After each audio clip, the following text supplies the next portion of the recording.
right, that's from Idea Dream Studios. Thanks. Hi, everybody. I'm Jon Winkel. Welcome back to the Launch Show. I'm your host and joined with co-host Keith Reynolds. Hey, how are you, everybody? Good to be back. And we've got a show for you guys today. So first up on the show is going to be Congressman Jim Himes. So Jim is my representative here in Fairfield County. He's doing an incredible job at the federal level in the response to coronavirus. He's going to give us some updates and some thoughts on that. And then we've got a really inspiring story from the Danbury Hackerspace. They've been producing personal protective equipment for some of our people on the front line, and they've been doing so in a really creative and resilient way. So that's a really great story. Can't wait for that one. And then we're going to wrap the show up talking about the Federal Care Act, and we've got some tips and tricks and resources for everybody as well. So stay tuned. We got a packed show. It's going to be a lot of fun. And as far as the next thing here, we would just want to thank our sponsors and our partners who make this all possible. So too many to name, but NatWest Markets, Robinson & Cole, NBC Sports, Deloitte, CT Next, Connecticut Innovations. Special thank you to AXA, who's returning back as a sponsor in 2020. We're grateful for all the support from everybody we see up here. And thank you again, everybody. And we see Universal. Absolutely. A few things to help get you started. So the first thing you're going to notice is we have a new broadcast platform for today. So we're off of Zoom and we're on to this, what you see here called Big Marker. So this is a really feature-rich platform. You're going to see you have some options. They're either going to be up at the top if you're on mobile or on a iPad type of device. And if you're on desktop or laptop, you're going to see it over here. So that's polls, chats, resources, anything you want to for rich features, you're going to find them up there for today. You're going to get a recording of this afterwards, and you're going to get the resources.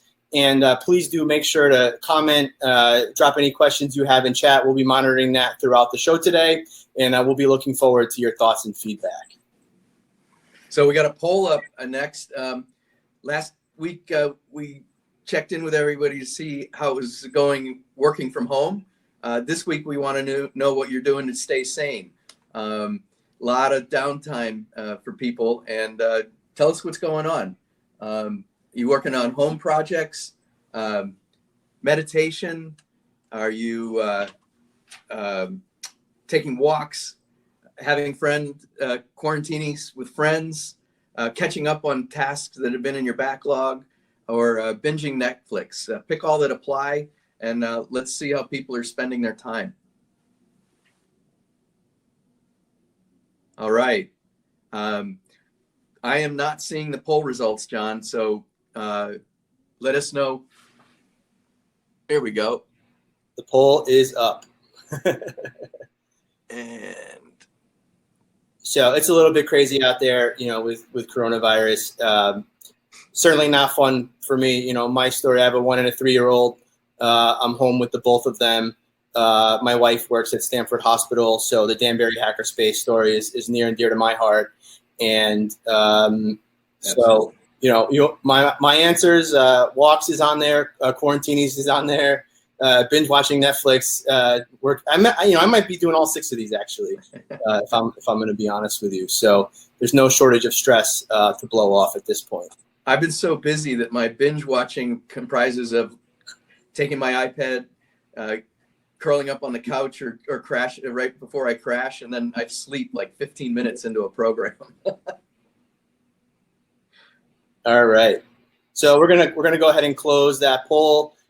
Just a quick review of the results here. So the biggest one is walks. That's 25% of you have said walks is how you're relieving stress. Home workout is 22%, now 21%, so people are still submitting. The next highest one is binge watching Netflix. 21% of folks also picked that one, followed by catching up on tasks. Lucky you, I've been struggling in that one. Quarantinis is the next one with 13%, and finally meditation with 5%. So I guess we could all do a little better job of some introspective self-reflection here. I've been trying to get a couple walks a day in, John, and it's been absolutely amazing to see people out in their yards in the neighborhood and all the people taking walks. we stay on the other side of the street and we're waving to each other. But I've met a bunch of our neighbors for the first time. Oh, that's amazing. Yeah, it's nice. You know, you rediscover your own backyard through this whole crisis. So there you go. All right, so we're going to go ahead and we're going to close that poll, and we're going to keep it moving. So let me get Jim Himes booted up here. Just give this 1 second. All right, and next up, once Jim is on here, so we have the good fortune of being joined by certainly my congressman here in Fairfield County, Jim Himes, United States Representative for Connecticut's 4th District. Jim has been doing a really amazing job as far as, you know, championing relief efforts at the federal level, and beyond that, has in general been doing a great job here leading at the county level. So Jim, welcome, and looks like we're having a little trouble getting him in here, so let's see what the issue might be here.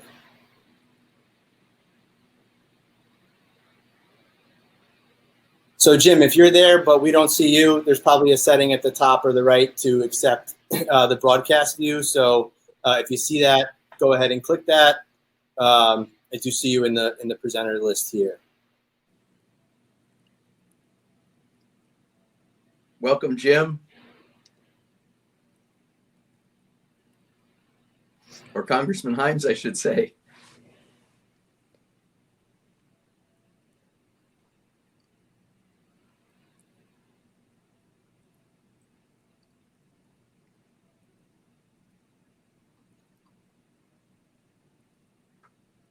Looks like Jim's having some trouble booting up here, so.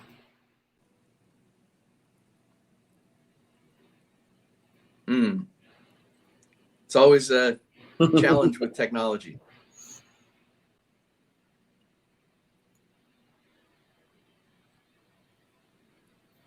All right. Well, I hate to do it, but Jim, if you can hear us, if you could try to log out and log back in. That always seems to do the trick when all else fails.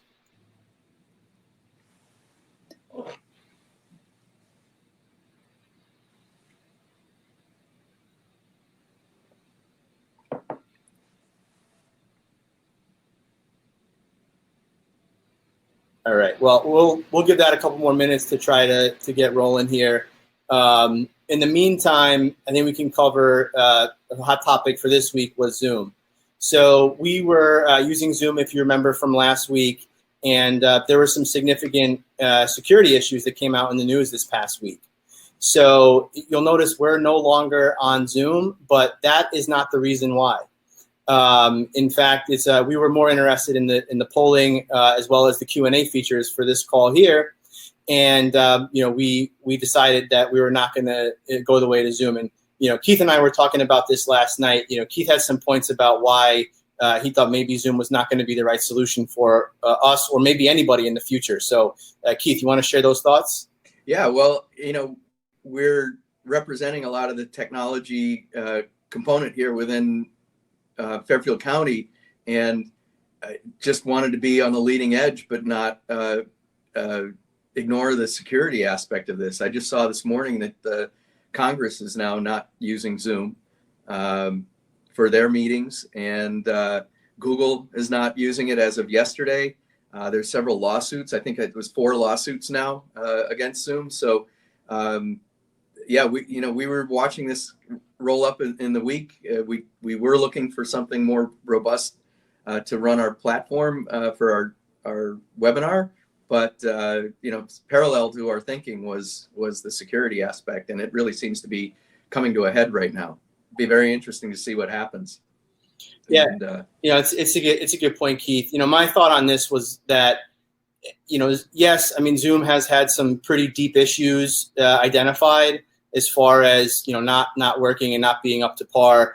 You know, I would personally have no reservations about using Zoom, and you know, if I even had a small team doing sales or outreach, I wouldn't be scared of it. And here's why. You know, Zoom, because they're the biggest player in the market, has had a lot of scrutiny applied to them. I think rightfully so, and that scrutiny has uncovered a few bugs. But if you look at the number 2, 3, 4, and 5 players behind Zoom, they haven't necessarily been put under the same level of scrutiny. And so there very well could be bugs and vulnerabilities in those systems, and we just simply don't know about them yet. Zoom is, as the big player, they're the most well-funded. They have the most technical staff. And so, they are in a position to quickly fix and address their bugs. A smaller, less well-funded company is not going to be in the same position to be as responsive. So, for all those reasons, I actually think it's probably safe to stay on Zoom, for the time being, at least. And we'll see what happens. Yeah, we'll have to see how the market shakes out with that. And there's been a lot of questions about how they've interfaced with Facebook and, what they're doing from a privacy perspective as well. So, as that all comes out, it's going to be watch this space and let's see how, whether the market stays with them and they do a good job with a customer response. And, it's for any company, it's not just what happens to you, it's what you do about it. So let's see what kind of recovery they have. I know in the last 3 days, I've had 2 software updates and had to reinstall Zoom. So, they're definitely working on it. You want to try our poll, John? Yeah, let's move ahead to the next poll here. So the next one is, and this will be a topic for today, have you participated in federal COVID-19 relief? So this would be anything like the CARES Act or anything else that you've seen coming up in the pipeline here. So I'm going to go ahead and kick that poll off and let us know if you're participating in any federal relief program.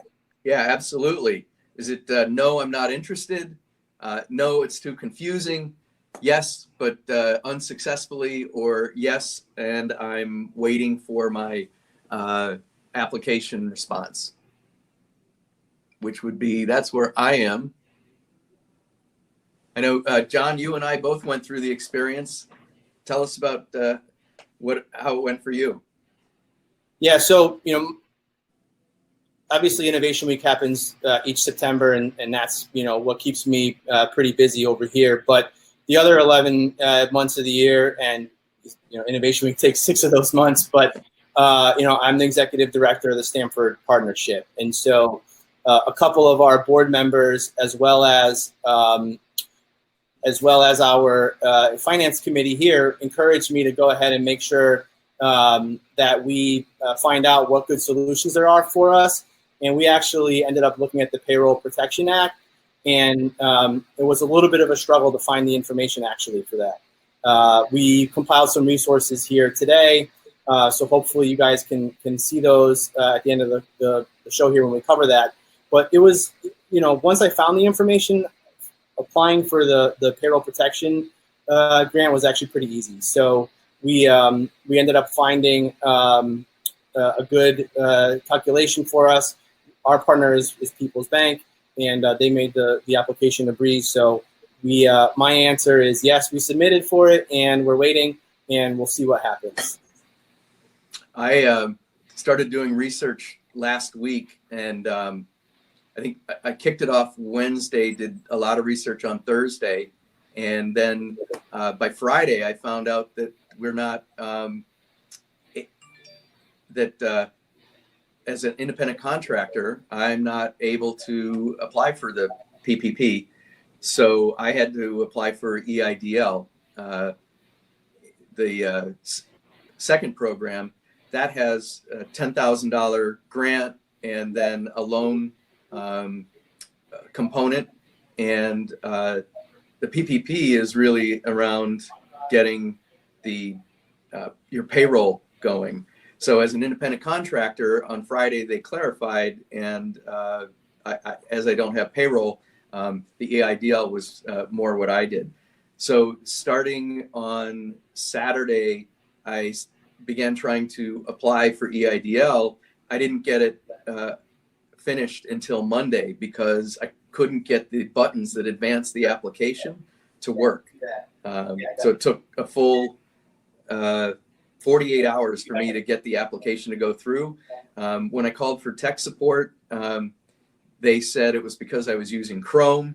Then I found information online that said Chrome, it would work with Chrome. I finally ended up borrowing a Microsoft Surface and being able to fill out the application using Internet Explorer, and it wouldn't work in the morning. I left it filled out, and that evening we came back and the button was working. So it was really crazy trying to get done. But once I got it submitted, the other thing that was interesting is there's no email response back. So after about 2 hours of waiting to see if there was any feedback from my submitting, other than the refresh landing page that told me my number, my application number, I had no feedback. So when I called the 800 number, I was able to talk to somebody, and they said that you get a response in 10 days. So I'm waiting for my response, and I have an application number for EIDL. And then the last thing I'll add is that the component of the PPP, which apparently the two programs net out, so the money that you get from EIDL is considered when you're applying for the PPP. I'm not quite sure how they're going to coordinate that, because some people are already able to apply for, some businesses, I should say, are able to apply for the PPP program. And but as an independent contractor, on the 10th of April, us independent contractors are able to sign up for PPP. Hey, Keith, so I got some great news. So Congressman Himes is on the line here, dialed in. Fantastic. So, apologies to the audience and to Jim for the technical hiccup. It's on us, it's not on him. But just to reset back to that part of the show here. So on the line, we have Congressman Jim Himes, U.S. House of Representative, representing Connecticut's 4th Congressional District. As I mentioned earlier, he's my congressman here in Fairfield County. I think a bunch of you hail from the area here, so he'd be your congressman as well. Doing an incredible job at the federal level, keeping things moving with the CARES Act and a bunch of different programs, and also just local leadership down here in Fairfield County. If you follow Jim on Twitter or Instagram or anywhere, he's frequently doing live broadcasts similar to what we're doing here today, and we thank him, and we're lucky to have him here. Jim, welcome. Thank you. Thank you very much. Sorry about the technical difficulties. I'm actually watching both of you guys, and I'm chatting on the chat line, but I somehow can't seem to broadcast via the camera. I'm also noticing there's about a 4-second audio delay, so I got to figure out how to shut you guys down on this. Anyway, so thanks so much for inviting me on. Really appreciate it. It was actually really instructive to hear you guys talk about your experiences with the various programs that have been made available by the passage of the CARES Act some 12 days ago now, 13 days ago now. Really quickly, let me give a summary of what's out there for people who may not know it, and then I'll sort of offer up a couple of reflections on how it's getting out there. And then, I hope and I have an opportunity to take people's ideas, because as you have undoubtedly seen, there's already a lot of very real discussion about what the next phase of legislative activity and where do we need to make additional resources available. So in brief, I think most people know this, so I'll do it in summary fashion, but a big part of this program that will immediately affect individuals out there is what the $1,200, they're calling it a rebate. This is the $1,200 that goes out to every Social Security number holder who makes less than $75,000 a year. Anybody making more than that, or a couple making more than $150,000 a year, begins to see that benefit decline in a linear way until you reach $99,000 per individual, at which point that $1,200 goes away. For families, there is also a credit a rebate, just to keep the language consistent, of $500 per children. The lucky folks that have filed a tax return in either 2018 or 2019 with direct deposit information can expect to see that money transmitted sometime in the next, I hope, 3 to 5 days. Very soon, I'm told at the beginning of next week, a new portal will be created by the Department of Treasury called Where's My Refund, where people will be able to go in and import new contact information, new bank information, and track that payment. So that's number one. Number two, of course, is what you were talking about, which is the aid to small businesses, which comes principally in that EIDL loan program, The nice thing about that program, of course, is that it is supposed to offer $10,000 in grant funds right up front. And then you've got the Paycheck Protection Program, which is essentially a forgivable loan that that should pick up the tab for most small businesses. There's a lot of complexity there around affiliation rules, et cetera, that I won't get into here. But for most small businesses with under 500 employees, bottom line, though, there's some complexity designed to pick up about 2.5 months worth of wages, mortgage, rent expenses, leases, utilities, that sort of thing, and forgivable on that basis. That is obviously designed to keep people employed in this in this moment of a shut economy. The last part, which I won't spend a ton of time on, is well, actually, it is worth mentioning. The unemployment insurance and unemployment compensation program has been dramatically expanded in all dimensions. So what I mean by that is it's been expanded upwards. Traditional $649 per week checks in the state of Connecticut will be augmented with an additional $600 to get to just $12.49 per week for recipients. What's interesting and challenging is that it's been expanded, I like to think of it horizontally as well, to include independent contractors, freelancers, and gig economy workers. I think that's an amazing thing, and this is a perfect moment to transition into what is one of my observations. But let me very quickly also say, my gosh, I mean, $45 billion for FEMA to make hospitals whole, $150 billion that are going out to the states to help make their budget whole. It goes on and on and on. $2.2 trillion in total. There's a lot of pots of money. Which, by the way, you know, if you think about our $20 trillion-ish economy, you know, that aid package probably helps us economically for a limited period. You can sort of do the math in a very rough way in your head. You know, it's probably, you know, a month and a half, 2 months of economic activity as people sort of dial back what they're doing. And so there is an acknowledgement, and in fact, more than an acknowledgement, ongoing negotiations around what comes next if the economic damage extends beyond the kind of 2 to 3 month time frame, which is kind of a given these days. Okay, last part 3, which I alluded to before. What are we learning? Number one, no surprise, it's one thing to appropriate money and make it available. But unless you're going to drop it out of an airplane, which we're not going to do, you have systems and bureaucratic procedures to deliver that aid. And those, without exception, those mechanisms are dramatically overwhelmed. You know, your average state Department of Labor is now accepting unemployment insurance applications at the rate, you know, at a rate 10 to 15 times of what they're used to doing. Someday there'll be an interesting PhD thesis, and we'll have conferences about whether you can create systems that have that kind of flex to sort of operate competently in response to black swan events. But the reality is that for a whole bunch of political reasons of underinvestment, et cetera, and probably, I suspect I'm not the only person on this call who's heard of the COBOL programming language, but it turns out that many of our systems there are still sort of 1980s vintage systems using old programming languages, et cetera, et cetera. So that's all to say that one of my big jobs these days is expectations management. And it's not anybody's fault. It's not because the president is a skunk or the Democrats are terrible or anything else. We just have a set of systems that are really not designed. By the way, those two things may also be true, but it is, the issue here is really one of systems that are not designed to handle this volume. And that's a very sterile way of talking about a problem that means that in many cases people are going to have to wait longer than they should for the aid that Congress has made available. You know, particularly I was talking about gig economy workers being eligible for unemployment insurance. I think that's an amazing thing. I spent a lot of time talking about the future and thinking about the future of work.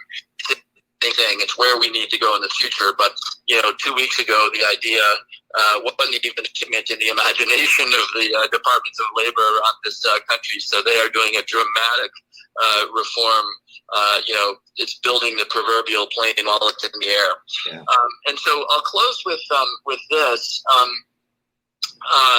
There is an acknowledgement that we need more, and you're seeing a little bit of a political dance right now whereby the president and McConnell said, well, it's clear we're going to get through the $350 billion that was set aside for the SBA loan program, so we need another $250 billion.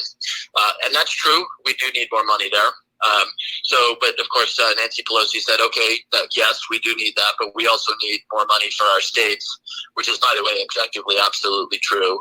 The states are really the ones who are spending the money on the ground. And we need more money for our community health centers and our hospitals. And so, the Republicans will accuse Nancy Pelosi of slowing it down, and Nancy Pelosi will accuse the Republicans of not taking into account the needs of our healthcare. It'll be this usual typical political dance, but we'll get there. We'll get there. Once again, we won't quite know what the legislative procedures are, because it's there's always somebody who's going to be a fly in the ointment and cause a bunch of us to jump in our cars and head to Washington. But I think you can count on the momentum that exists to create yet another package, and this leads to the final bit of good news, which is the imperative around the CARES Act was more to get it out rather than to get it right. We could have spent 6 weeks crafting a more intelligent plan, no question about it. But that's 6 weeks in which people don't have money to put food on the table. So there's a general acknowledgement that speed was the enemy of perfection in this case. And so now we have the opportunity to sort of reflect on what gaps existed and what problems are out there and how we can do better with the next slug of money. So why don't I stop there? And delighted to take questions. And I see questions scrolling by on the chat. Yeah. Delighted to take questions or observations or comments or however you guys want to proceed. We do. Two of our colleagues, David and Shannon, have questions around startups and payroll for startups that have 1099 workers, and which you've somewhat addressed, but also the investors and the expectations that investors have with startups and that layer of our economy. Any thoughts around the startup world?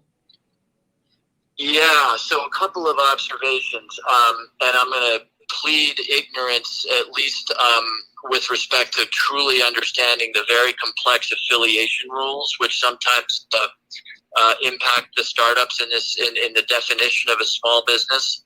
So I know we've got a real problem in that, for example, venture capitalists that control or have substantial stakes in a bunch of different businesses in a variety of different corporate configurations can, because of the affiliation rules, become ineligible for the paycheck protection loans because they don't meet the definition of a small business. We need to understand that better and work on it. That is a little bit complex, and I welcome people's, probably offline is better, but I really welcome people's inputs on that.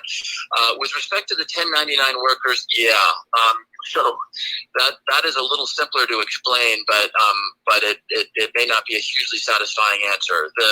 The SBA lending is designed to provide funds for companies to protect their employees. Now, independent contractors can independently apply for SBA loans, and independent contractors for the first time can also apply for unemployment insurance. So that's a fairly awkward reality for those companies that instead of having traditional employees are using more independent contractors. But that's the law. So independent contractors will have to apply both for SBA loans and, if their hours are substantially reduced or eliminated, for unemployment insurance as separate legal entities. Great. And so we heard your request to have people contact you offline. Go ahead, John.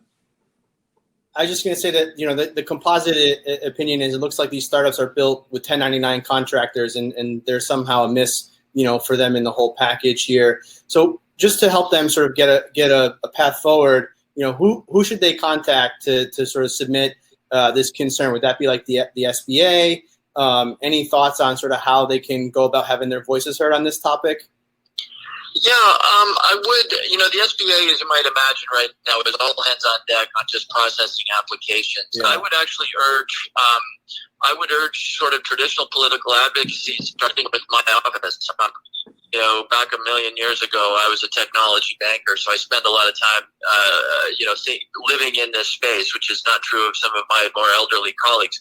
So actually, I would urge, I know we don't have millions on the call, so I don't feel bad saying this, but I would actually urge you to be in touch with your own representatives and senators, but also be in touch with me. Email, which you can find on my various websites, or phoning the office.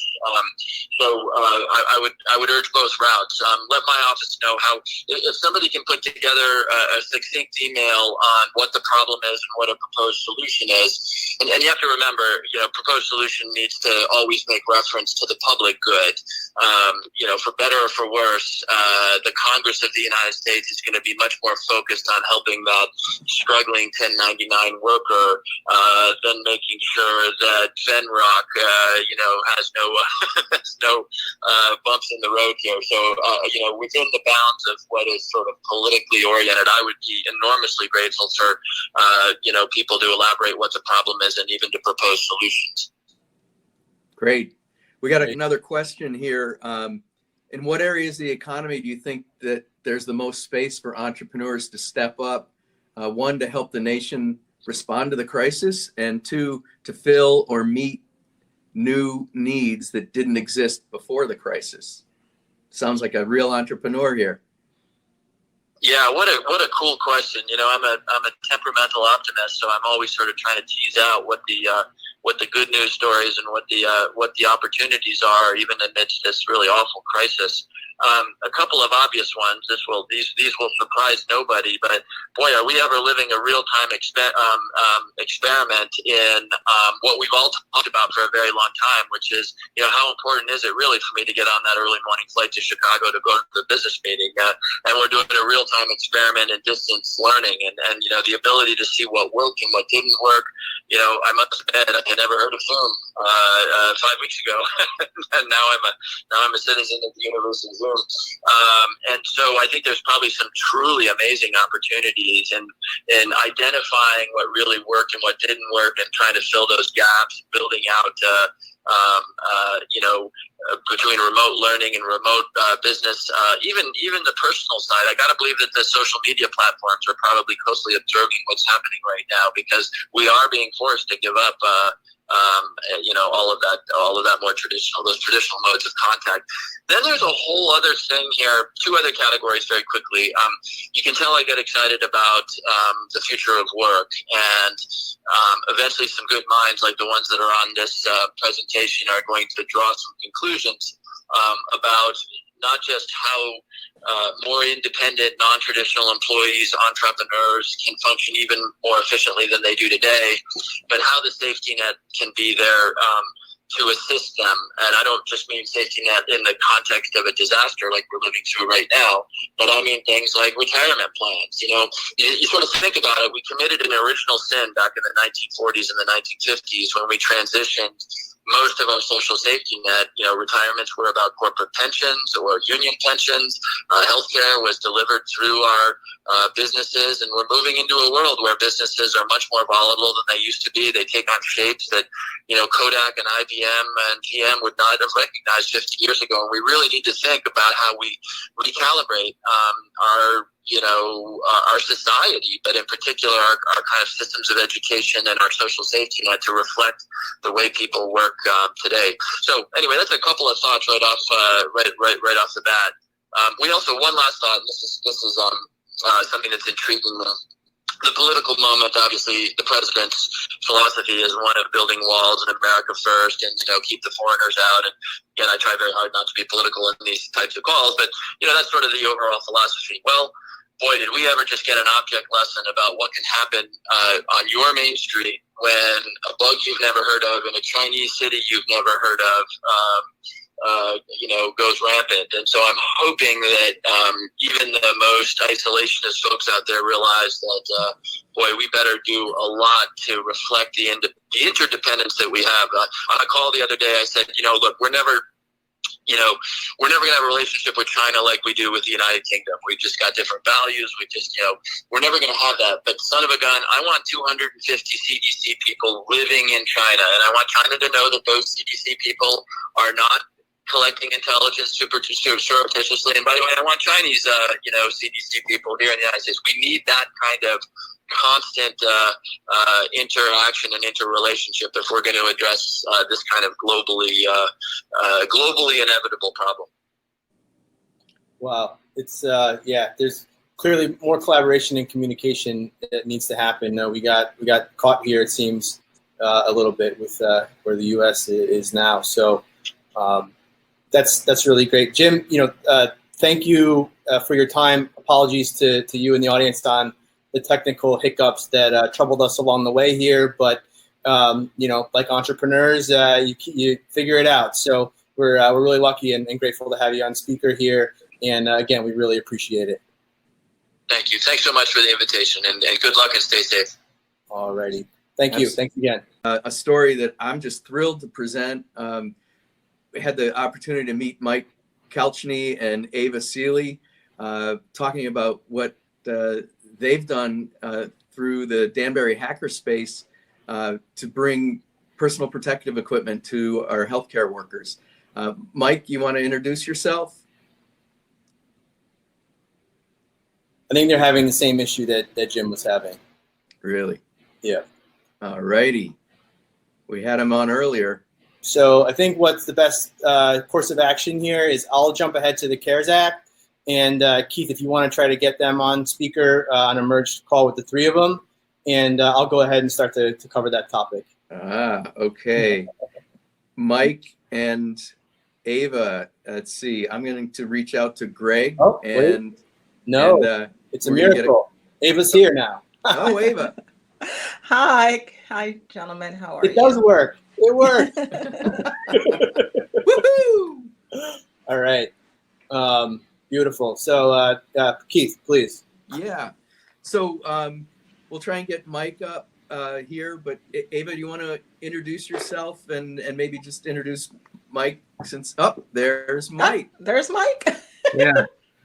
So I'm the executive director of the Danbury Hackerspace, a 7-year-old nonprofit located in Main Street in Danbury. We're actually in a building the city provides, but the call really isn't about us. It's about the crazy community that's formed around this problem. I can't even believe we have more than 50, probably 60 people helping us with this project that came out of the woodwork. Many of them we have met because of the pandemic. And so we're sort of the organization that people formed around, but it's very little about us. It's about people like Ava, who runs a business in Bethel called Ava's Party Designs. And she does parties and balloons, and they're not happening right now. So she offered her space as one of our locations to stage things and her equipment. And there's so many volunteers that came out of woodwork. We have a Discord channel for people producing PPE that has at least 50, 60 people on it. And like I said, many of them we haven't even met in person before. Tell us how you got started and why did this kick off? What happened? Well, we saw this early. I have family in Hong Kong, so we started paying close attention to it in January. And their comment was pretty prescient. And they were like looking at pictures of Americans and like, where are the masks? Why aren't Americans wearing masks? It's viral pneumonia. Why aren't you guys wearing masks? And we realized that this could go sideways. So to credit Ava and Tyler from Skyflex, Tyler Erdman, we formed a core team with Keith Snyder of Type.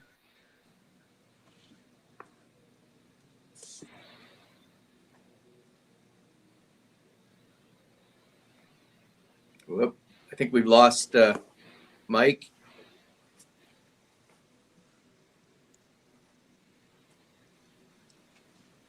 Ava, you want to walk us through the genesis of the initiative while Mike is coming back in here? Sure, absolutely. So my name is, of course, Ava Seeley, and I have a small business in Bethel, Ava Party Designs. I specialize in custom balloon artistry and event rentals. And,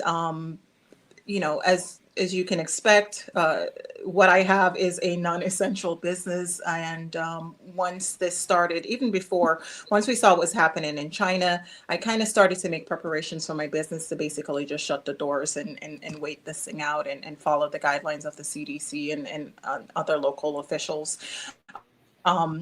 but in learning, knowing the Hackerspace, I've been a member of the Hackerspace for maybe over 4 or 5 years. I've lost complete track of time now.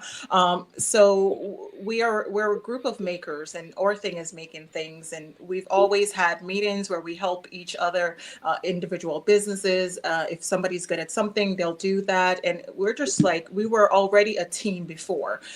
So once the epidemic reached us, our natural instinct was to, what can we do, how can we help? And then we started to hear some of the really unfortunate stories coming out of the medical profession, medical community, about their lack of resources and equipments, and just fear and uncertainty. I think I was actually supposed to do help the Danbury Hospital new vents, and a collection of the new vents, under new vents, which is Danbury Hospital. I believe Milford Hospital is a part of it, and also Norwalk Hospital. I was actually on tap to help them celebrate Physicians Day, which was March 31st, and that got canceled. And in speaking to the contacts there, I reached out to them and I said, hey, is there anything we can do to help with this? Like, how can we help? And they had no idea that we were producing masks and face shields and et cetera. And she's like, absolutely. We have enough right now, but we have no idea what next week is going to look like. So we took that initiative, and we started to reach out to as a matter of fact, we probably reached out to, once we put it out there that, hey, we were going to be making these face shields, we got so many people reaching out to us saying, hey, we only have 4 for an entire staff of 100. And we had to get those out to them so they could protect themselves. It was very disheartening to know that we are asking people to be on the front line of this epidemic, and we're sending them out basically to war without proper equipment. That's just not the way to fight, to fight in any war. So we were really surprised that the demand was so high for these things. And we know that FEMA and the federal government and local officials are trying their best to get these equipment in their hands, but we were able to mobilize a team of over 50 volunteers, and we had guys that, as Mike said, we don't even know who they are. We don't even know their real names. They jumped on board. They said, like, we have 3D printers. What can we do? We have material. What can we do? So we kind of organized. We have 3 drop-off spots. We have Molten Java in Bethel. We have Planet Pizza in Richfield, and we also have Rumors in Danbury that offer to use their premise as a drop-off location. So we have people from all over the state are 3D printing our headbands that we need. And just to, not sure if anyone can see, but these are the face shields that we've been producing. So we have this, and we've been sending them out so that our healthcare workers can protect themselves. And we've tested several models, and this is more, they're calling this the Dark Vader model, because it just has that high-tech look to it. But most importantly, it is designed to protect them from splatter and coughing and particles, in addition to the N93 masks that they wear. And we also just recently got a request from the Danbury Police Department, because they're having an issue where they're having to use riot gears to protect themselves, because again, from unruly inmates who are trying to cough or, project bodily fluids on them. So again, you activated a network of people here in our region, and tell us a little bit about what you did to get these people with 3D printers together, and how you're communicating, like how did this all come together? Right. So we do have a channel on Discord, which is basically almost like a Google Hangout. It's a community of makers, and we've reached out to every source that's making these headgears, and we've literally printed and tested every one of them. We've taken the components that we like. So we've been, we send out the first batch to the Newburgh EMT, and they just following up with them. They're like, these are awesome. It allows for enough space between, if they're wearing their mask, there's enough space there where the shield can sit comfortably. It's holding. It's staying in place. So I think I lost you there. No, we're here. Sorry, tripped out for a minute. So Mike. again, the Hackerspace is really the I would say the catalyst for this, and we're just all jumping on board and using our resources as we can. As Mike mentioned, I do have a studio that has a lot of space and some equipments, and I was just really happy to be able to offer up that space for what's called like a mini production center we have going on here. So again, everyone is printing, they're dropping off at these drop spots where we have a team driving around, picking these things up, bringing them back to the studio. We do have a booth that is used for sterilizing the equipment before we bring them out, and we have everyone in here that's just able to really work in their own little zone. So we have people that are putting the shields together, people who are sanitizing the shields, people who are printing the molding and everything for the shields. So again, it's really a collection of makers that are really coming together and making this possible. Maybe we can get Mike you're back. You got a mic check? Yeah, you guys can you hear me? Yes. Oh, Yep. yeah.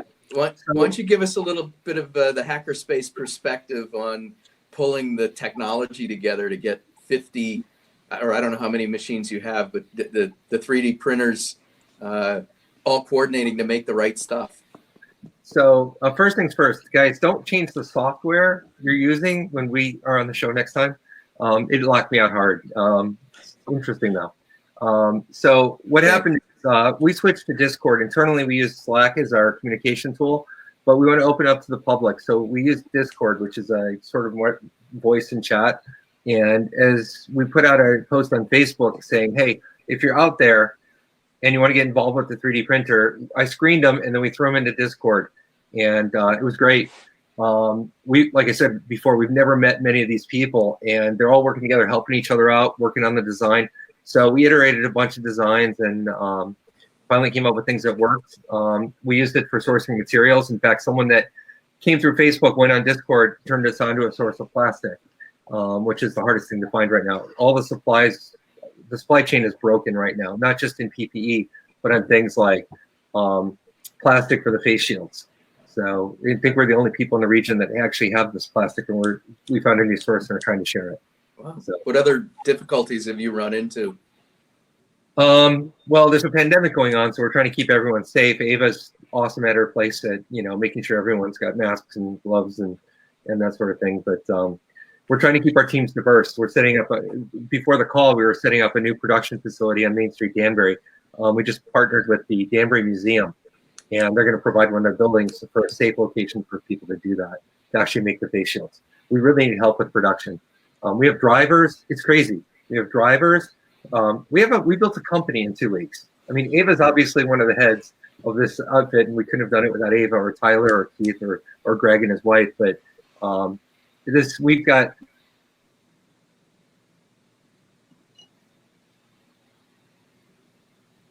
Oh no. It's always that when the good Greg stuff. is handling PR. Tyler's head of production and design. Back. Ava.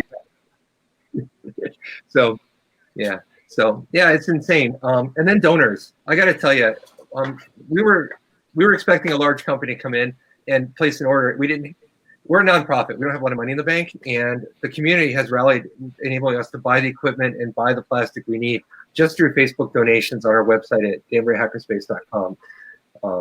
But we've transitioned as well. Ava put together a great site called ctppeproject.com that sort of outlines what we're doing, what we need. It's a way for the community to sort of pay attention. But it's ctppeproject.com. And, I didn't expect the outpouring from the community. We had Teed & Brown, a landscaper in Bethel, Unger Worldwide, Jennings Oil, Interactive Brokers, a whole mess of companies came up and stepped up and have helped us and our team, of doing this. So That's great. Well, we'll definitely put your URL out there in our follow-up so that people can log in and continue to help you. So hopefully that, it's through efforts like this that we're hoping to be able to plug people together and get the communications out there for the things that we need. So we'll definitely promote what you're doing. Can I talk for a second about the phone calls I'm taking, and now Susan, who's handling our donation program? Yes, and we'd also like to hear what you're hearing from the people at the hospitals. So the people at the hospitals aren't getting PPE, and I don't want to call out which hospital is getting what, or there's rumors of people being fired and whatnot. But we've delivered to Danbury Hospital, to Norwalk Hospital, to Elmhurst, to St. Vincent's, and others, and also first responders and things like that.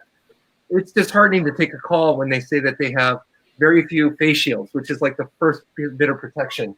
I don't have one here with me, but the face shield is the thing that protects their face. And one hospital had only a handful for 100. There we go, Ava. Ava's showing one of the ones that we've designed and built. The addition, they're working 12 to 24-hour shifts. And they took, at several hospitals, not Danbury, we haven't heard anything about Danbury, but at several hospitals, they've taken 25% pay cuts. And we're hearing this across the country, that the nurses and doctors are not only in the front line, but they're taking a huge pay cut because there's no elective surgery. And I know Congressman Himes they're working on getting the hospitals made whole, but right now their paychecks are being cut. So not only do they not have what they need, it's not getting to them right away. It's disheartening to speak with them and saying, who are you and where is this coming from? Because we're not a company. We're a nonprofit. We're a band of people. I mean, Ava did balloons 2 weeks ago, balloon parties, amazing parties. And now she's head of production, for making face shields and, performance rigging solutions. One of the companies that incubated at the Hackerspace heard on a Saturday morning that the hospital needed innovation chambers. And they delivered them the same day to Danbury Hospital. I mean, the community outreach has just been amazing. So it's not about the Hackerspace. We're sort of a community that built, but now it's way beyond that, way, way beyond. Well, we really appreciate you guys coming on and telling us what's going on. It's a moving story of humanity, at the level of humanity. So you see here we have people that are actually using your equipment. When we spoke on the phone, the stories that you told just really moved me, and really thrilled that you could be on here and share your story. And we hope that you get even more support by networking with us. Yeah, a quick shout out to the photo. That was one of the first deliveries. We are the only ones that right now have the plastic for face shields, and have figured out that process because we bought a ton of plastic a few weeks ago in anticipation. The guy that delivered this is a guy named Steve Spire. I've never even met him. And I think I briefly met him a while ago, but he got the first wave in there. We've since delivered another 80 or 100 shields to them. But this was a collaboration. He 3D printed the parts, and we had the elastic and the face shields. And he was funded by Interactive Brokers, his employer. So, and since then we've got photos like this at, the various hospitals. But honestly, we don't care. We just want to get these people the face shields they need, and hope the supply chain catches up soon because we're getting tired.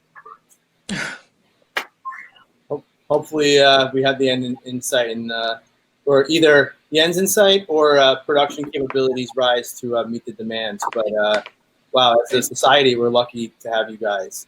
Like I said in the opening, my wife's a nurse. Frontline, required to work there. She works at a hospital, and I know every hospital has challenges with getting PPE right now. So I'm personally very grateful, and just on behalf of the whole community here, thank you for all that you guys are doing. We all greatly appreciate it. Yeah, by the way, the website is not only for donations. We could still use some funding to buy plastic, but it's also for a first responder, someone at a hospital, to get in touch with us to request PPE. We are not charging for this. The community has provided donations, so we're so far covering our costs. But we're trying to give everybody the face shields that's dealing with this. So, are you networking with other groups around the country?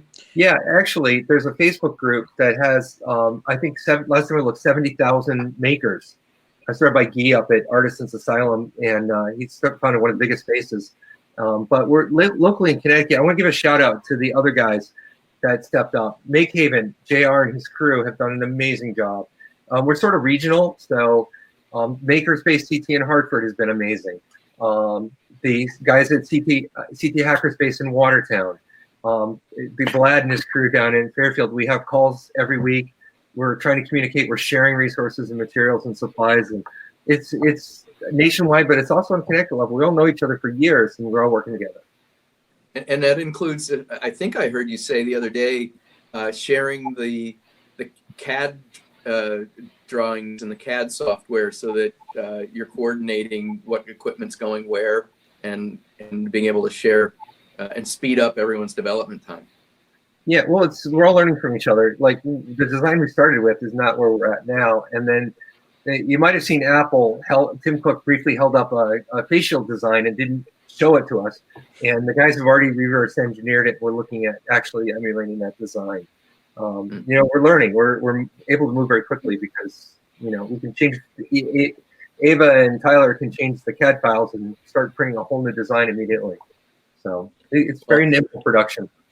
I've been in startups for a long time, and there's nothing more energizing than the spirit. You know, I was involved in a Homeland Security startup 15 years ago, and just that whole energy around doing a startup is great. And then you put the added pressure that we're all working under, and it's got to be at once thrilling and terrifying, and we really are grateful. Yeah, we're kind of hoping there's an end to it though, but Ava, you have anything you want to throw in on this? Absolutely. I just want to say that I am so grateful and we're so thankful for the community at large. They have really rallied around us. They've been donated. They've been giving us cookies. They've been giving us soap. They've just been giving us their prayers. And you know, when we talk to them, they're like, we wish there was more that we could do. So that alone keeps us motivated and let us know that you know, we're apart, but we're still together on this. And it really takes a community. And I can tell you that every single person out there should just be absolutely proud of themselves and know that even if you're not directly involved with this program, just by staying home and staying safe, you're also helping us and helping the healthcare workers, because again, we really need to slow the spread of this and get, you know, and just hope. We're never going to be able to get back to normal. That much is obvious, but we're just new normal. Right. I just think that we're really trying to keep people safe while they do their jobs. And again, please just stay home, stay safe. I can guarantee you, if you know, you will have birthday parties to celebrate, and next year, the year after, whenever. There too many of us that won't have that opportunity because of this coronavirus, and we're really just trying to give everybody the opportunity to survive this, and this is why we're doing it. But again, the rally of the community behind us, the support that we've gotten, the donations has been amazing. We still, you know, we're all in this together, and we could use every single support that we can possibly muster. So thank you guys for giving us this platform to spread the message. And again, anyone can log on to ctppeproject.com and get more information and make a request, make a donation, find out where the drop-off spots is. Also, with these drop-off locations, I just spoke to Wendy from Molten Job, and she's going to be closing for a couple of days because she's just burnt out, just trying to feed the healthcare workers and delivering food in the night shift, the day shift, and just making sure these workers have what they need to be in the best shape and position to take care of those of us that are sick and everything. So again, it's really a community effort, whether we are making face shields, face masks, whether you're making meals for the hospital, whether you're running errands for people who are high risk and can't get out. And just, you know, it's really a community effort. And I'm so proud of Bethel, Connecticut, so proud of Danbury, so proud of every single town in the state, because we're really pulling together and making this happen. We're proud and very grateful for what you're doing and what we're seeing across our whole community. Those of us that are in the tech space, you know, our communities are local, and we work with people all over the world, and it's just amazing to see. Thank you for coming on and telling your story. We'll be posting this so you can share it. And we really hope this becomes a tool to help you achieve your gargantuan goals. And thank you so much for everything. I really appreciate it. Thank you. Thanks for having us on. All right, John, we're coming up at the top of the hour.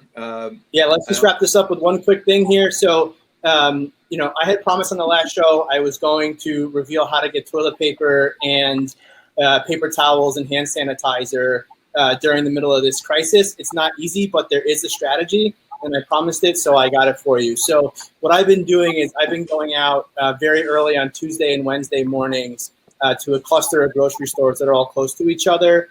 That seems to be when they get their deliveries in to restock their shelves.